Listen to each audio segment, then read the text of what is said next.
বছর ঘুরলেই বিধানসভা নির্বাচন, আর তার আগে বঙ্গ রাজনীতিতে বাড়ছে মন্দির মসজিদ রাজনীতি।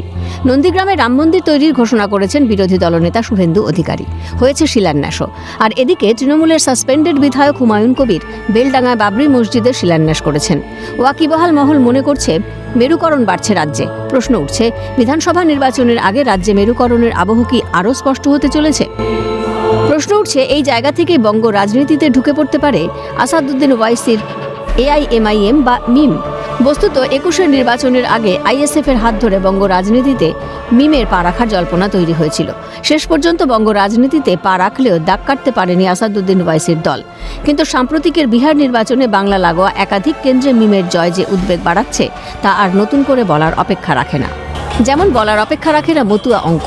রাজ্যের প্রায় ৭৮টি বিধানসভা কেন্দ্র মতুয়া ভোটের ওপর নির্ভরশীল। ফলে মেরুকরণের রাজনীতির আবহেই আলাদা করে চিন্তা বাড়াচ্ছে সম্প্রদায়গত রাজনীতির অঙ্ক।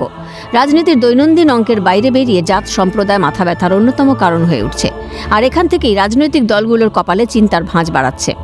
হিন্দুত্ব ইস্যু যে বিজেপির প্রধান হাতিয়ার, তা আর বলার অপেক্ষা রাখে না। ওয়াকিবহাল মহলের মতে মেরুকরণের রাজনীতি পাখা মেলায় গেরুয়া শিবিরকে অ্যাডভান্টেজই দেবে হিন্দুত্ব।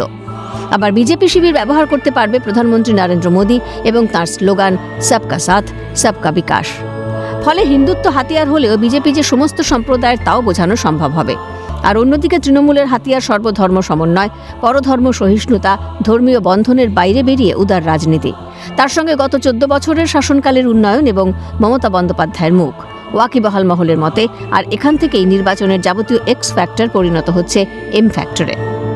মন্দির মসজিদ মতুয়া মিম ও মোদি মমতা, এই 5Mই ২৬-এর বঙ্গ রাজনীতির বড়সড় ফ্যাক্টর হয়ে উঠছে। তার বলার অপেক্ষা রাখে না। এখন দেখার কোন এম শেষ হাসি হাসে। ক্যালকাটা নিউজ।